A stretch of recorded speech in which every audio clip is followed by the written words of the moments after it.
So be careful with this. This is a common mistake. We don't combine the verb to be with the past participle of concentrate, okay? Because if you do combine that, then you're talking about the concentration of liquid. You can't say, I am very concentrated. It doesn't make sense. You're talking about the liquid in your body is very concentrated. It's just weird. It's strange. So you can use it as the present continuous. For example, I am concentrating more now than before. I am concentrating. Present participle, present continuous tense. I am concentrating. Do not put the verb to be with the past participle of concentrate, because you're talking about this. Use concentrate as a normal verb. I'm concentrating on my homework. He concentrates a lot on his work. These are some very strange expressions. We have a way of saying encantado de conocerte, which is how do you do, which is como lo haces, effectively, which is very strange, but it's a common way to introduce yourself for the first time. It's the same in Spanish. You use this really the first time when you meet somebody. Notice the difference between how do you do and how do you do that. ¿Cómo haces eso? ¿Cómo lo haces? Effectively. This is a normal question. Another strange way of asking how somebody is feeling is how are you doing? ¿Cómo estás haciendo? Which is the same as how are you? How are you? ¿Cómo estás? How are you doing? Also ¿cómo estás? Spanish students often make this mistake. In English, we say most people, which is a very general statement. So most people like science fiction films. Most people like traveling. We don't say the most of the people. We say most people like traveling. But if we're being more specific, we will say most of the people in Valencia like paella. Okay, most of the people in Britain like cod and chips. So be careful with that one. If you want to be more specific, most of the people in a specific place, or if you're being more general, most people, no preposition.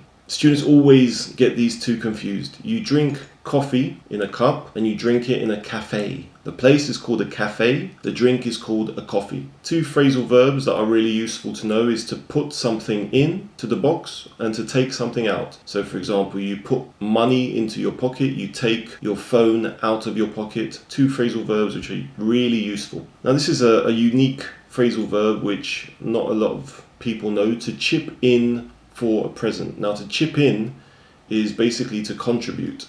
The word for tacaño is cheapskate.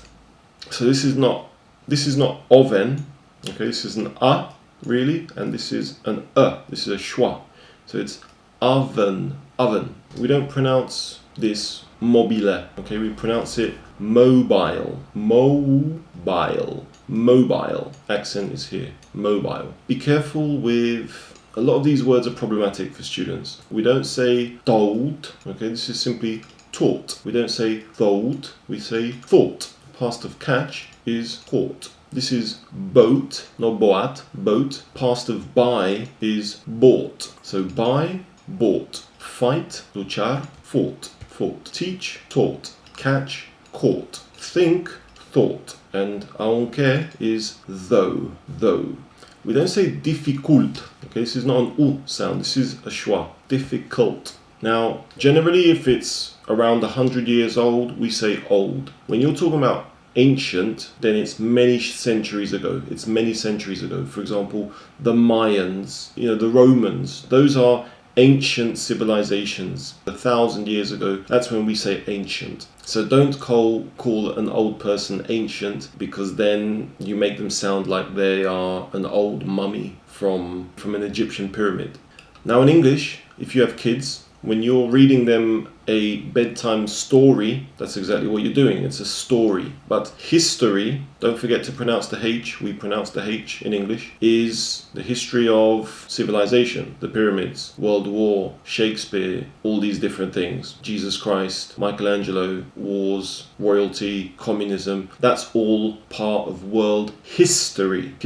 But a bedtime story or a tale, cuento. Students have a lot of problems using the right prepositions to talk about the right locations. So I like to think of it as a stewardess, okay?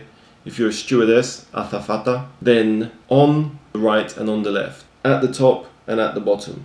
and then you've got in the corners. Okay, so in the top left corner, probably for you, in the top right corner, in the bottom right corner, and in the bottom left corner. That's how we locate things on a screen, for example. Now, with the verb to enjoy, you've got three options. You can't enjoy with, you can't use a preposition after enjoy. You can only say three things. I enjoy something, I enjoy doing something, or I enjoy myself doing something. I enjoy chocolate, I enjoy eating chocolate, or I enjoy myself when I eat chocolate. Those are the only three options that you have when you use the verb to enjoy. In Spanish you can say disfrutar con, disfruto mucho. No, disfruto algo mucho. I enjoy myself a lot. I enjoy chocolate a lot. I enjoy eating chocolate a lot. Probably get the idea that I like chocolate. Anyway, in Spanish you say pensar en algo. In English we don't say pensar en. We say pensar sobre or pensar de algo. So I am thinking about learning Chinese. I'm thinking of learning Chinese. Not I'm thinking in. We don't say that. Now if you want to say de conjunto en general, you can say overall. Okay, or if you want to say sobre todo, it's above all, above all. But it's not the same pronunciation as a bubble, okay? A bubble, and above all. Above all, a bubble. So be careful with the pronunciation. The pronunciation of these words are very confusing. So this is a receipt. We don't pronounce this E. This is an E sound which is lengthened, alargado. We don't pronounce the P, and it's receipt. This is an S, receipt. This is recipe, recipe, recipe, recipe. The accent is here, recipe. Now, energy bills are normally facturas. Restaurant bill is la cuenta, and invoice is more factura de negocio. Talking about bills, also be careful with money, because in English, this is a dollar bill. In America, they call it a dollar bill, and in Britain, we call it a note. Obviously a note or notes are